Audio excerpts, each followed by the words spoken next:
on the floor. I don't know whether the whips will not be deployed immediately to get members to come in. I saw a number of them at the corridor having conversation. We need them inside.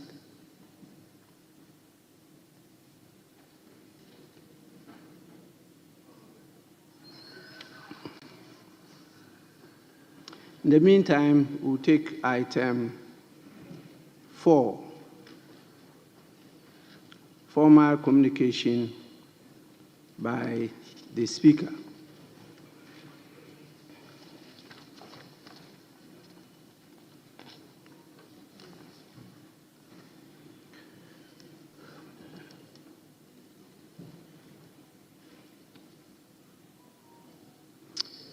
Members, in furtherance of the powers conferred on me by the Constitution 1992, the Parliament Act 1965, Act 300, the Standing Orders of Parliament, and the Code of Conduct for Members of Parliament of Ghana. I make this statement with a very heavy heart and righteous anger.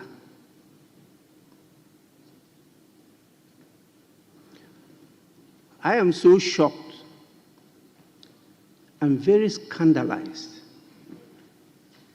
at what I saw and heard through various media outlets.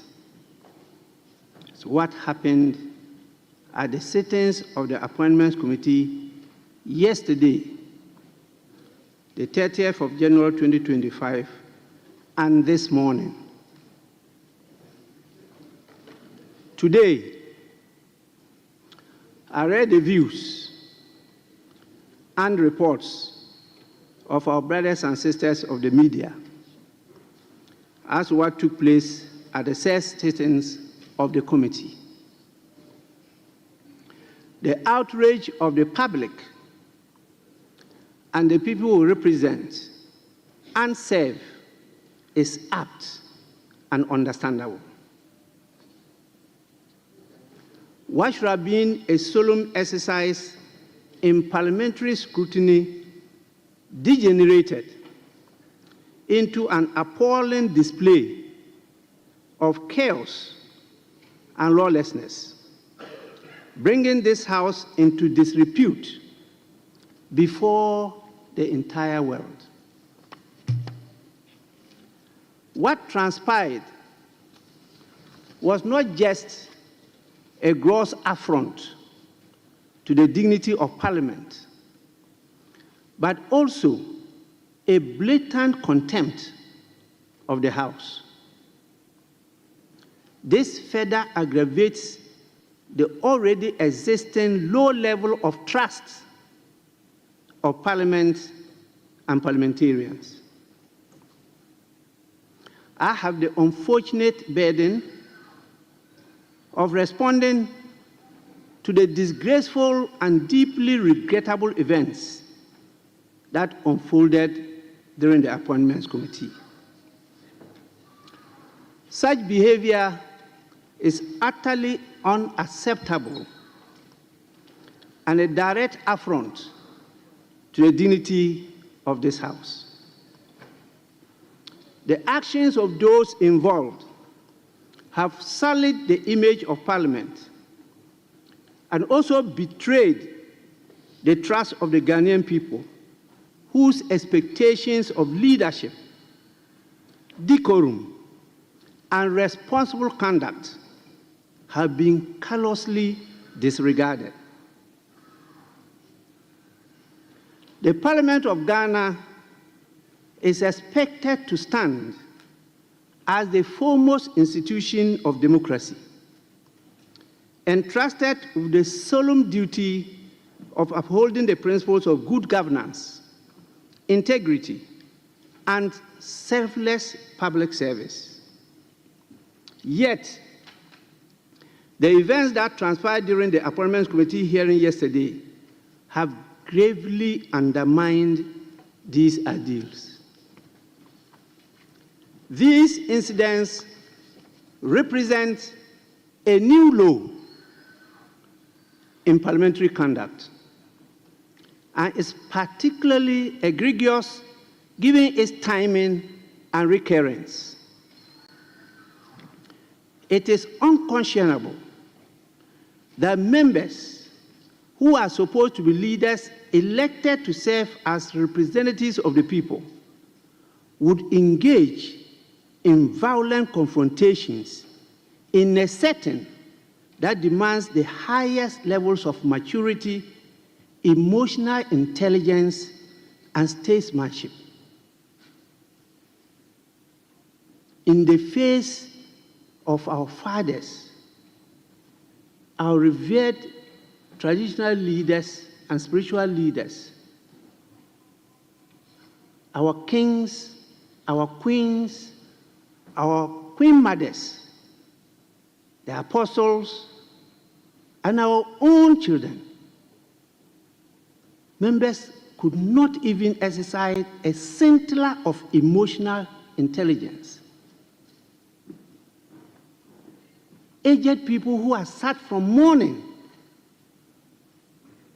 just to assist and support the committee perform its duty were treated to these ugly scenes. It is deeply troubling that this is the third time in as many years that such an incident has occurred within the presence of Parliament. Each time, public outrage has been met with empty apologies and no real change in conduct. This House must acknowledge that it is rapidly eroding public confidence in Ghana's democracy, and that such conduct, if not decisively addressed, will have grave consequences for the credibility of Parliament and the future of democracy in our dear nation.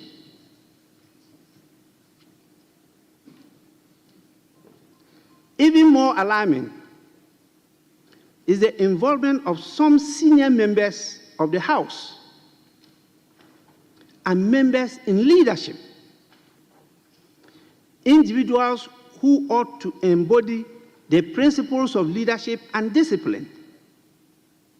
Their participation in this deplorable spectacle raises serious questions about their fitness to lead and their commitment to upholding the values of Parliament.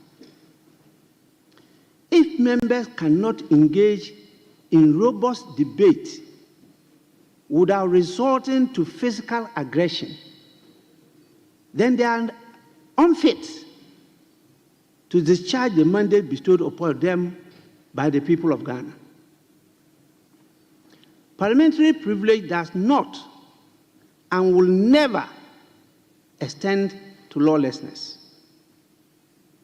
The rules of Parliament exist to guide conduct, and members are duty-bound to uphold them. Ghanaian citizens deserve a Parliament that exemplifies discipline, intelligence, and the pursuit of national progress, not one that degenerates into a battleground at the slightest disagreement. The international community is watching us.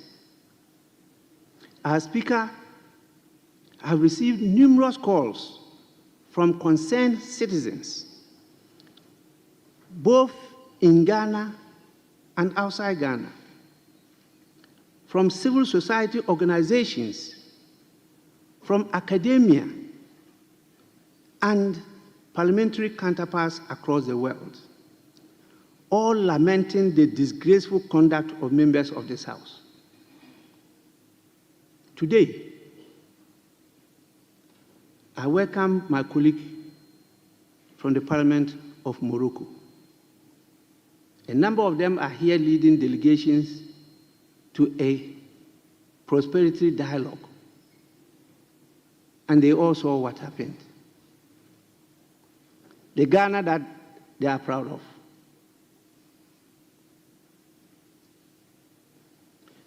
This unfortunate development is a direct contradiction of the repeated admonitions I have issued to members. Just yesterday, we had an occasion here. Immediately after that, the worst happened.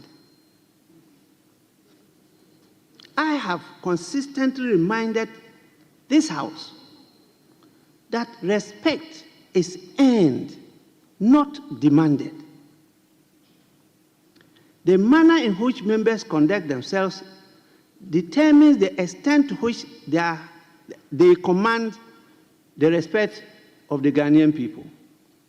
Yet, despite these admonitions, some members continue to act in a way that dishonors this House and its traditions.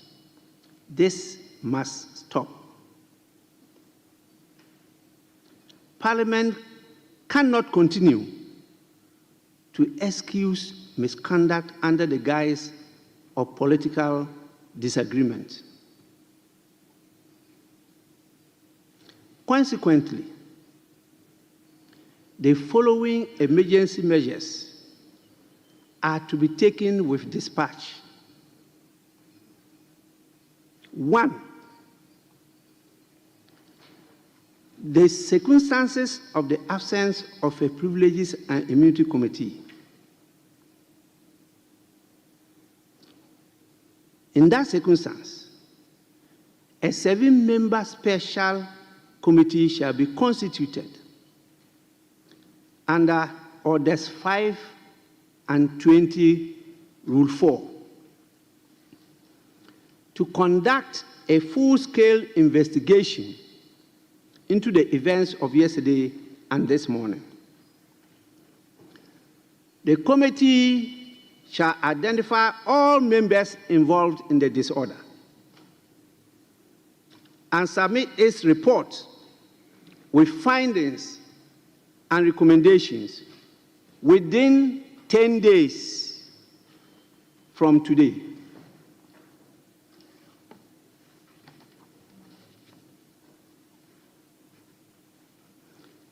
Any member found culpable shall face the appropriate disciplinary actions as prescribed by the Constitution 1992, the Parliament Act of 1965, and the Standing Orders of Parliament.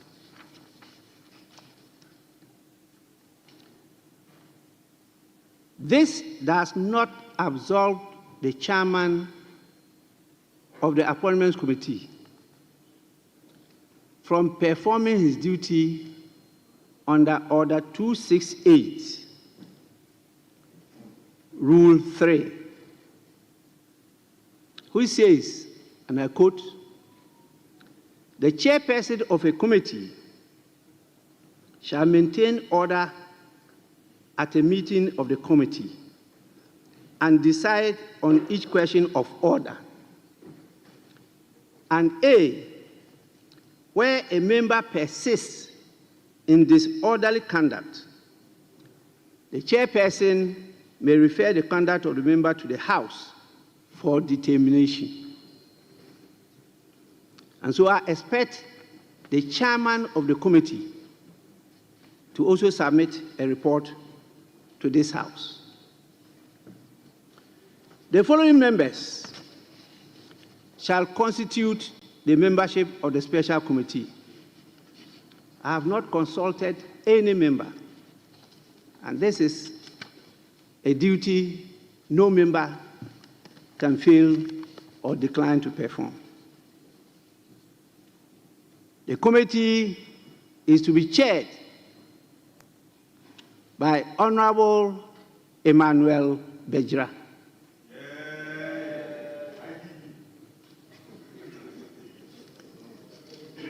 Other members, Honorable Kwame Anyimedu Antwi, Honorable Gisela Akushika Tete Agbotui, Mrs. Honorable Abina Osei Asare, Mrs. Honorable Zaneto Ajiman Rollins, Doctor. Honorable Vincent Opong Asamoah and Honorable Bede Anwata Zeden. That is a 7-member committee. You are to present your report with recommendations within 10 days from today. 2, in pursuant of Section 10 of the Parliamentary Service Act 1993, Act 460, I direct the Clerk to Parliament to cause to be undertaken a full assessment of all damage caused within the committee room and parliamentary presence as a result of the misconduct of the members. Not a single peso of public funds shall be used to repair or replace any damaged property. Instead, members found responsible shall be surcharged for the full cost of repairs and replacement, with deductions from their emoluments, including the salaries of members, if necessary. 3, in pursuance of the provisions of the Constitution 1992 and the standing orders of Parliament, I further direct the Clerk to Parliament to formally lodge a complaint with the Ghana Police Service to conduct a full criminal investigation into the matter for appropriate action. 4, I call for an immediate meeting of the Committee of Selection today, to reconstitute the Appointments Committee as a matter of urgency, and to set up the Standing Orders Committee to reconsider a revision of the rules for the assessment of nominees for the consideration and approval by the House. If there is any defect with our rules, we'll rectify them. The scene that we have all witnessed is unpalatable. 5, I draw the attention of members to the sanctions provided for in the Parliament Act and the Standing Orders of Parliament in the event of a breach of privilege or contempt of Parliament under Orders 34(2) and 36. Members may also see Article 123 of the Constitution 1992. Let there be no doubt, Parliament's credibility has been seriously undermined, and urgent punitive action has to be taken, since this was than contemptus parlamenti in facio parlamenti. Consequently, Dr. Annoh,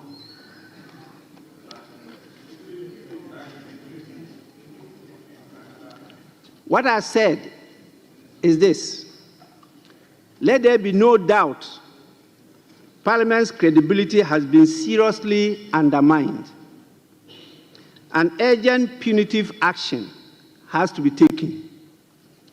Since this was done, contemptus parlamenti in facio parlamenti. Consequently, the following members are suspended from the sittings of Parliament for 2 weeks from today.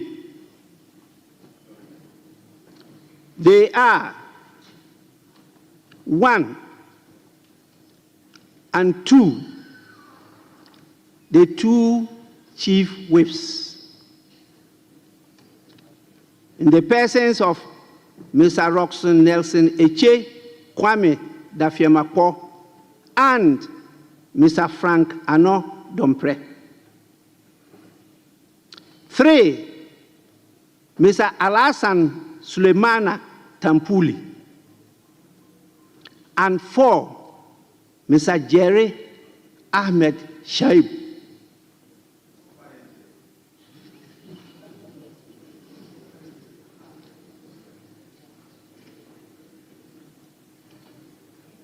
Leaders from the various caucuses should take the consequential actions to continue with their leadership.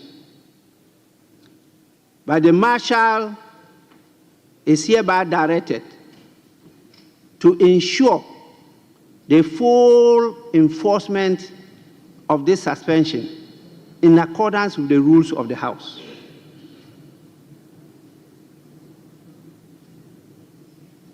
As Speaker, I reaffirm my commitment to restoring the dignity of this House. The people of Ghana deserve a parliament that exemplifies leadership, integrity, and discipline. Members must reflect deeply on their conduct and be reminded that they hold their seats in trust for the people. The events of 30th January 2025 and this morning must not be repeated.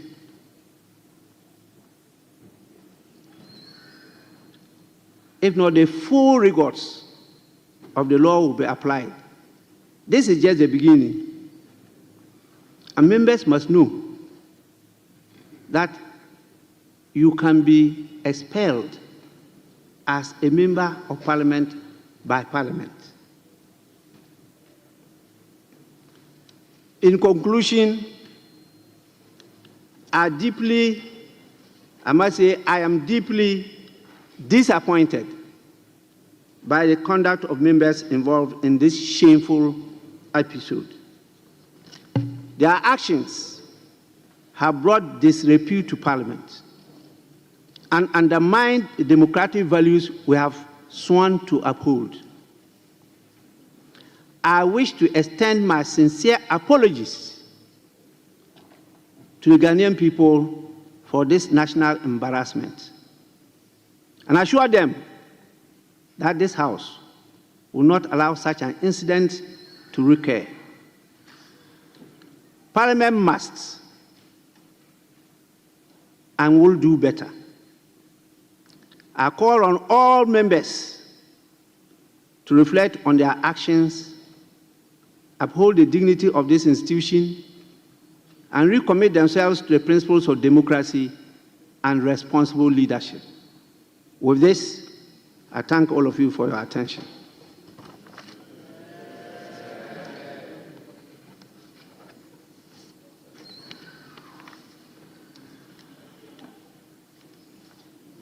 Honorable members,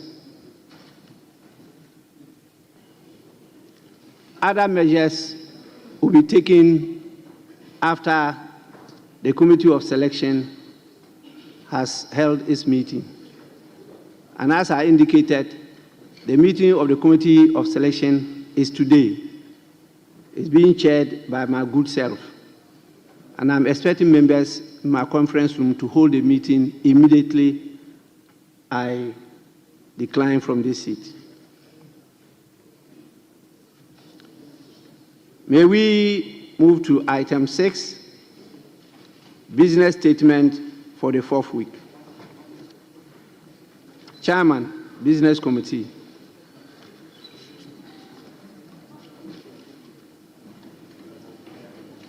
Right Honorable Speaker, the committee met on Thursday, 30th of January 2025, to arrange the business of the House ending